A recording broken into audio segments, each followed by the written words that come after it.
Chapter 6 की विविध प्रश्नावली और काफ़ी लॉन्ग क्वेश्चन इसमें आ रहे थे और बेटा काफ़ी क्या अधिकतर क्वेश्चन हमने बता भी दिए। तो विविध का एक क्वेश्चन नंबर 18 रहेगा था बेटा, मोस्ट इम्पोर्टेंट क्वेश्चन है ये। तो इसके अकॉर्डिंग क्या है 18वें क्वेश्चन के अंदर इसने कहा है सिद्ध कीजिए कि अर्ध शीर्ष कोण अल्फा और ऊंचाई h के लंबवर्तीय शंकु। तो बेटा हमने एक लंबवर्तीय शंकु बना लिया इस तरीके से, और ध्यान दें चित्र बेटा थोड़े बड़े बड़े ही बनाने हैं तुम्हें। ये आपका एक लंबवर्तीय शंकु है और ये होगी बेटा इसकी ऊंचाई ये। तो इसने कहा है कि एक लंबवर्तीय शंकु सिद्ध कीजिए कि अर्धशीर्ष कोण अल्फा। तो बेटा इसका जो अर्धशीर्ष कोण है वो है अल्फा, और अर्धशीर्ष कोण अल्फा और ऊंचाई h, और ऊंचाई जो है इसकी h। तो ऊंचाई यहां से ले लें आप और ये होगी आपकी h। ये बेटा सबको क्लियर दिखाई दे रहा होगा। अर्धशीर्ष कोण अल्फा और ऊंचाई h के लंबवर्तीय शंकु के अंतर्गत अधिकतम आयतन का बेलन। तो बेटा इसके अंदर हमने एक बेलन बना दिया ये इस तरीके से ये। तो जब इसके अंदर तुमने एक बेलन बनाया, ये बेटा बेलन बन गया आपके पास। आप चाहो तो इनके नाम भी रख सकते हो। शंकु का नाम तुमने रख दिया ABC और केंद्र हो गया इसका है ये D। और बेटा शंकु के अंदर जो आपने बेलन बनाया इसका जो नाम रखा तुमने PQRS रख दिया। क्लियर? हमें क्या क्या दिया है? अर्धशीर्ष कोण अल्फा और ऊंचाई कितनी दी है इसकी h। तो बेटा इसकी ऊंचाई जो है वो h है। इसके अंदर हमने एक बेलन बना दिया। तो हमें जो सिद्ध करना है वो कह रहा है कि लंबवर्तीय शंकु के अंतर्गत अधिकतम आयतन के बेलन। तो बेटा सबसे पहली बात ये है, ये जो बेलन है इसका जो आयतन है वो कैसा है? अधिकतम आयतन। तो यानी उच्चतम निम्नतम का पार्ट तो तुम्हें मिल गया कि बेलन का जो आयतन है वो आप क्या लेंगे? अधिकतम। It's okay. आगे बढ़ो। अधिकतम आयतन के बेलन की ऊंचाई। तो बेलन की जो ऊंचाई है वो भी हमें सिद्ध करनी है। तो बेलन की ऊंचाई आप मान ले भाई, माना बेलन की ऊंचाई भाई कैपिटल H ले लें आप। अगर बेलन की ऊंचाई कैपिटल H है तो हमें जो सिद्ध करना है वो क्या सिद्ध करना कि बेटा बेलन की जो ऊंचाई h है आपके पास वो कितनी है? बेलन की ऊंचाई h बराबर, भाई गलत हो गया क्या? नहीं, हाँ ठीक है। लंबवर्तीय शंकु के अंतर्गत अधिकतम आयतन के बेलन। तो अधिकतम आयतन का बेलन तो हो ही गया आपके पास। अधिकतम आयतन के बेलन की ऊंचाई, बेलन की ऊंचाई h, बेलन की ऊंचाई शंकु की ऊंचाई की 1/3 है। तो शंकु की ऊंचाई बेटा कितनी दी थी इसने? h। ये हमें सिद्ध करना है। ध्यान दें मेरी बात पे। ये आपका एक दोबारा देखें थोड़ा, भाई क्वेश्चन में टाइम लगेगा, पहले सुन लो। ये आपका एक लंबवर्तीय शंकु हो गया। लंबवर्तीय शंकु का आपका अर्धशीर्ष कोण अल्फा दिया है और ऊंचाई कितनी दी है? Small h। इसने कहा है शंकु के अंतर्गत अधिकतम आयतन के बेलन की ऊंचाई। अधिकतम आयतन का ये बेलन मान लिया हमने। तो इस बेलन की जो ऊंचाई वो हमने कितनी मान ली? Capital H। तो यहां से यहां मैं लिख भी दे रहा हूं, ये क्या है आपकी? Capital H। तो अधिकतम आयतन लंबवर्तीय शंकु के अंतर्गत अधिकतम आयतन के बेलन की ऊंचाई h शंकु की ऊंचाई की 1/3। तो h बराबर h/3। तो और बेलन का अधिकतम आयतन होगा कितना तो अलग बात होगी। तो पहले आप इतनी कोई फोकस करें। तो बेटा ये देखो आप यहां से हम लिखेंगे यहां से कि बेलन का आयतन v बराबर, तो बेलन का आयतन क्या होता है? पाई r² h। तो h तो बेलन की ऊंचाई होगी, लेकिन r क्या है? जहां स्मॉल r ये जो है बेटा बेलन की त्रिज्या है। It's okay. अब मुझे एक बात बताओ, स्मॉल r की वैल्यू तो नहीं है हमारे पास। अब हम एक काम करते हैं, इसका यूज करते हैं अल्फा का। इस पूरे त्रिभुज में आप फॉर्मूला लगाएं क्या? यहां लिखें आप समकोण त्रिभुज ADC में। तो बेटा समकोण त्रिभुज कौन सा है? AD और C। इस ADC में हमने फॉर्मूला लगाया। देखो हमारे पास इस त्रिभुज के अकॉर्डिंग लंब ये है और आधार ये है। तो बेटा लंब DC यानी शंकु की त्रिज्या और आधार यानी ऊंचाई इसकी दी हुई है। तो हमने फॉर्मूला लगाया आपके पास tan अल्फा बराबर लंब यानी DC और आधार यानी AD। तो बेटा यहाँ आप देख रहे हो tan अल्फा बराबर DC, और DC है क्या है, चलो DC को आप DC रहने दो, DC अपॉन AD, और AD कितना है आपका स्मॉल h, क्रॉस मल्टीप्लाई कर दिया आपने तो DC बराबर h tan अल्फा, इसको हमने ब्रैकेट में बंद कर दिया। इट्स ओके, यहाँ तक की बात सबकी समझ में आ गई। तो ये जो DC है हमारा ये कितना आ गया आपके पास स्मॉल h tan अल्फा। अब हमने इस वाले त्रिभुज में लगाया फॉर्मूला, यहाँ ध्यान दे बात पे।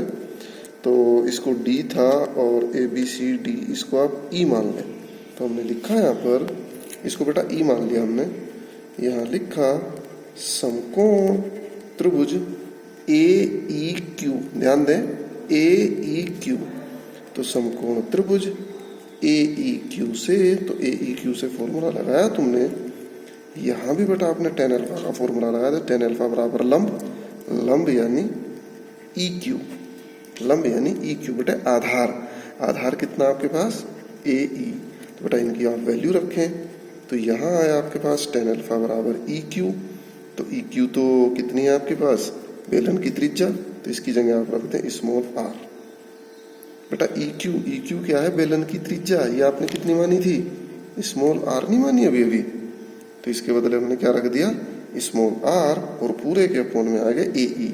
अब ध्यान दें ये जो AE है ये कितना है, पूरा H है, इसमें से कैपिटल H निकाल दो आप, यानी small h minus capital H, cross multiply कर दिया हमने यहाँ से, तो ये आ गया आपके पास R is equal to small h minus capital H और tan अल्फा। It's okay. तो बेटा ये मान उठा के हमने कहाँ रख दिया समीकरण 1 में, ये जो समीकरण 1 थी आपकी आपने इसमें रख दिया ये मान, तो ये मान आपने रखा समीकरण 1 में मान रखने पर। तो बेटा जब समीकरण 1 में मान रखा तो volume V is equal to कितना था भाई, volume V is equal to pi R square, R का मतलब आ गया आपके पास H माइनस H का स्क्वायर और tan स्क्वायर अल्फा, तो पाई R स्क्वायर H कितना है आपका कैपिटल H।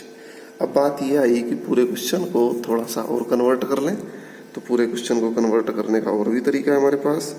ये जो बेटा DC था आपके पास H tan अल्फा, ये जो DC था आपके पास ये था शंकु की, चलो खैर इसकी जरूरत भी नहीं भी हमें दिखाई दे रही, छोड़ो आप इसको, यहीं उसकी जरूरत जब जहां पड़ेगी तब का तब सोचेंगे। फिलहाल हमारे पास V बराबर आ गया आपके पास पाई R स्क्वायर, R कितना था आपका H माइनस H tan अल्फा, तो R का स्क्वायर करा तो R के स्क्वायर का मतलब H माइनस H का square tan square alpha into H। Clear होगी बात यहाँ से, कैपिटल H यानी बेलन की ऊंचाई। अब मेन ये आया कि इस समीकरण को हमें क्या करना है उच्चतम। अब इस समीकरण को उच्चतम करने के लिए आपको अवकलन करना पड़ेगा, तो यहाँ हमने क्या करा, ये जो कैपिटल H है इसके सापेक्ष हमने अवकलन कर दिया, या फिर स्मॉल h के सापेक्ष भी आप कर सकते हो, कोई सी दिक्कत वाली बात नहीं है। मेन चीज ये है कि आप इसका होल स्क्वायर का फॉर्मूला भी खोल लें ताकि अवकलन करने में थोड़ी सुविधा रहे। तो V बराबर पाई tan square alpha capital H, और अंदर आ गया आपके पास H square plus capital H square minus 2H capital H। बेटा हमने लिखा है यहाँ पर कि H के सापेक्ष अवकलन करने पर, तो जब हमने H के सापेक्ष अवकलन किया, बेटा स्मॉल h के सापेक्ष हम अवकलन कर रहे हैं भाई, तो dv upon dh is equal to pi, और ये आया आपके पास tan square alpha capital H, भाई ये तो पूरा का पूरा कांस्टेंट हो गया, अंदर आप अवकलन करिए तो H स्क्वायर का अवकलन कितना आ गया 2H, ध्यान दे बात पे, और कैपिटल H कितना 0 कांस्टेंट, और माइनस आ गया आपके पास 2, स्मॉल h का अवकलन करा आपने, स्मॉल h का अवकलन कितना आ गया 1, लेकिन मल्टीप्लाई में क्या रह गया कैपिटल H। तो यहाँ आप इसको डालें समीकरण नंबर 3, क्योंकि इसका बेटा तुम्हें पुनः भी करना पड़ेगा, क्या करना पड़ेगा पुनः, कि पुनः स्मॉल h के सापेक्ष अवकलन करने पर, क्योंकि पुनः जब आप अवकलन करोगे उच्चतम न्यूनतम देखने के लिए, लेकिन चलो वो बात बाद में है। फिलहाल आप यहाँ लिखें कि h के सभी मानों के लिए, तो h के सभी मानों के लिए हमने dv अपॉन dh बराबर 0 रखने पर, तो 0 बराबर ये आ गया आपके पास पाई tan square alpha capital H, और ये आया आपके पास 2H, और माइनस आ गया आपके पास 2 कैपिटल H। तो बेटा हम इसका कैपिटल एच के सापेक्ष अवकलन करेंगे। देखो स्मॉल एच के सापेक्ष आप अवकलन करें, लेकिन स्मॉल एच इसमें कम है तो कम विकल्प आएंगे, और हमें क्या चाहिए, ज्यादा विकल्प। ज्यादा विकल्प क्यों? ताकि आप लोग ज्यादा विकल्प पे आप ट्राई कर सकें कि किस पर आपका d2v/dh² आपका नेगेटिव आएगा, ताकि आपका अधिकतम आयतन। तो थोड़ा सा गलत हो गया बेटा, तो हमने क्या किया, कैपिटल एच के सापेक्ष अवकलन करने पर। तो जब आप कैपिटल एच के सापेक्ष अवकलन करेंगे तो ये आएगा dv/d कैपिटल एच बराबर पाई tan स्क्वायर अल्फा। तो बेटा ये तो पूरा का पूरा कांस्टेंट हो गया। अंदर आप देख रहे हो एक ये और एक ये दो फलन गुणा में है, तो दो फलन गुणा में पहला आप एज इट इज रख दें, यानी h माइनस एच का होल स्क्वायर आपने एज इट इज रखा और कैपिटल एच का अवकलन करा 1 प्लस इस बार बेटा कैपिटल एच आपने एज इट इज रखा और h माइनस एच के होल स्क्वायर का अवकलन किया तो 2 small h minus capital H, और कैपिटल एच के रेस्पेक्ट में और आप फिर से करेंगे तो स्मॉल एच तो कांस्टेंट है 0 और -1। मुझे उम्मीद है यहाँ तक की बात सबकी समझ में आ गई होगी। फिर से देख लें, पाई tan स्क्वायर अल्फा एच ए कांस्टेंट, और बेटा यहाँ आप देखें दो फलनों की गुणा है तो h माइनस एच का होल स्क्वायर, यानी फर्स्ट फलन जू का 2 सेकंड का अवकलन कैपिटल एच के रेस्पेक्ट में हो रहा, प्लस इस बार capital H as it is इसका कैपिटल एच के रेस्पेक्ट में किया तो 2h माइनस एच और फिर स्मॉल एच का 0 कैपिटल एच का 1, तो -1 आ गया। तो अब आपने लिखा है यहाँ पर कि dv/dh is equal to pi tan square alpha, और बेटा इसका होल स्क्वायर आपने ब्रेक कर दिया तो h square plus h square और -2hh, और बेटा यहाँ माइनस के अंदर गुणा होगी तो पहला माइनस दूसरा प्लस हो जाएगा, तो माइनस आ गया आपके पास 2hh और प्लस आ गया आपके पास 2h स्क्वायर।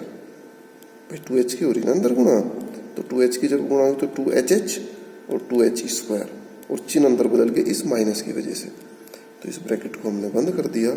थोड़ा सा और इसको आपने ठीक किया तो dv/dh is equal to pi tan square अल्फा एच ए कॉन्स्टेंट, और यहाँ देखो आप बेटा 2h स्क्वायर h स्क्वायर, तो ये आ गया 3h स्क्वायर माइनस 2hh तो -4hh और प्लस आ गया आपके पास h स्क्वायर।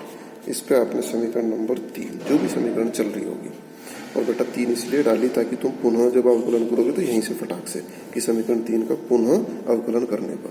लेकिन उससे पहला पार्ट हमारा क्या है, h के सभी मानों के लिए, तो बेटा h के सभी मानों के लिए dv/dh बराबर 0 रखने का। तो जब बेटा 0 रखा आपने तो 0 is equal to pi tan square alpha, और यहाँ आया आपके पास 3h स्क्वायर माइनस, भाई यहाँ देखो h का भी होल स्क्वायर है, इधर h का स्क्वायर है, यहाँ इनकी आधी पावर है, तो क्या क्वाड्रेटिक इक्वेशन बन गई, तो आपने इसके फैक्टर कर लिए। 4hh को आपने लिख दिया 3hh माइनस hh और प्लस आ गया आपके पास h स्क्वायर। तो बेटा पूरा पार्ट इधर आके 0 हो गया, तो जब ये 0 हो गया तो इसके आप फैक्टर करें, तो मैं यहाँ इसके फैक्टर कर रहा हूँ। तो जब बच्चों इसके फैक्टर आप करेंगे तो फैक्टर करने में यह आया आपके पास 3h आपने कॉमन ले लिया, तो बेटा 3h जब आपने कॉमन लिया तो अंदर आया capital H minus small h, यहाँ से आपने माइनस का स्मॉल h कॉमन ले लिया तो capital H minus small h और बराबर आ गया 0। यहाँ आप देख रहे h माइनस h, तो आपने h माइनस h पूरे में से कॉमन ले लिया, अंदर आ गए 3h माइनस h बराबर 0। तो बेटा दो पार्ट 0 के बराबर है। फर्स्ट पार्ट जब आपने 0 लिया तो h बराबर h, सेकंड पार्ट जब आपने 0 लिया तो h बराबर यह आ गया आपका h/3। तो बेटा आप दोनों पे चेक करोगे, इस पे भी चेक करोगे, इस पे भी चेक करोगे, ये काम तुम्हारा है कि पुनः h के सापेक्ष अवकलन करने पर, तो बेटा इस पर तो आपका गलत आएगा और इस पे सही आएगा। तो इसका मतलब ये क्या है, ट्रू, और यही बात हमें सिद्ध करनी थी कि h बराबर h/3। तो मुझे उम्मीद है समझ में आ गई होगी। लेकिन इसने इसका संख्यात्मक मान भी पूछा कि भाई इस बेलन का आयतन भी तो बताओ कितना है। तो ये जो ट्रू रिलेशन हमारे पास आया इसको आप पुट कर दे बेलन के आयतन में, तो बेलन के आयतन से मतलब समीकरण 2 में। तो बेटा इस मान को आपने रखा समीकरण 2 में मान रखने पर, तो जब आप समीकरण 2 में मान रखोगे तो ये आएगा आपके पास, यह है आपके पास v is equal to pi small h minus capital H, तो कैपिटल H आ गया आपका h/3 पूरे का whole square tan square alpha, और कैपिटल H आ गया आपका स्मॉल h/3। तो ये आया volume V is equal to pi, अंदर आपने एल्शियम ले लिया 3h माइनस h/3 पूरे का whole square tan square alpha into आ गया आपके पास h/3। तो V is equal to pi, 3h से h गया 2h, तो 2h का जब आपने होल स्क्वायर किया तो 4h²/9, और यह आया आपके पास tan स्क्वायर अल्फा और इंटू आ गया h/3। तो V इज इक्वल टू, मुझे लग रहा 4/27 तो आ ही गया भाई, 4/27 तो क्लियर दिखाई दे रहा, और पाई और h का क्यूब भी क्लियर दिखाई दे रहा, और tan स्क्वायर अल्फा, यही हमारा आंसर। तो बेटा मैं उम्मीद करूंगा, देखो एक ही क्वेश्चन आपका 15-20 मिनट लेगा धीरे धीरे, अब लेकिन क्या करें बेटा, समझाना भी तो जरूरी है। तो बच्चों इस पर आधारित एक पिछले एक्सरसाइज का छोटा हुआ था, उसको आप अपने आप करेंगे, और इस क्वेश्चन को आप कॉपी में उतारें, फिर कॉपी अपनी कंप्लीट करें, और फर्स्ट बुक में मुझे लग रहा है कि हमने करीब करीब सारा ही कंप्लीट कर दिया। तो बेटा आप थोड़ा थोड़ा फर्स्ट बुक का हम रिवीजन शुरू करेंगे, और सेकंड बुक स्टार्ट करेंगे, आपकी कोशिश करेंगे आज ही शुरू कर दें।